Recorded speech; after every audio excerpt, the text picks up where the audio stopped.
اگر آج رات جب آپ یہاں سے فارغ ہو کے خیر عافیت سے واپس جائیں تو کوئی دروازہ کھٹکھٹا کے ایک انویلپ آپ کی خدمت میں پیش کرے اور اس میں 13,474 ڈالر ہوں، سچ بتائیے گا نیند آئے گی کیا جی؟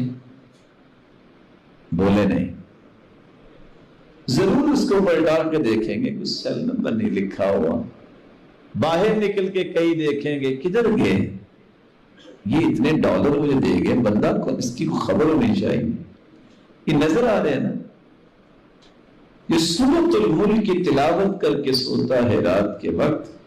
رسول اکرم صلی اللہ علیہ وسلم نے اس سورت کی عظمت کیا بیان کی ہے، سورۃ تبارک ہی المانعۃ من عذاب القبر، اس کو پڑھنے والا عذاب قبر سے محفوظ ہو جائے گا۔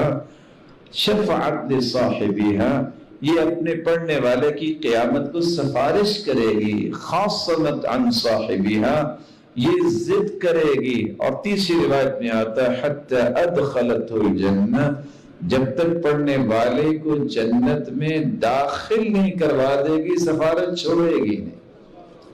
اور اس کے حروف کو گن کے دیکھیے کتنے ہیں، اس کو 10 سے ملٹی پلائی کیجئے، جتنے ڈالر آپ نے بولے ہیں اتنی نیکیاں نام اعمال میں لکھی ہے۔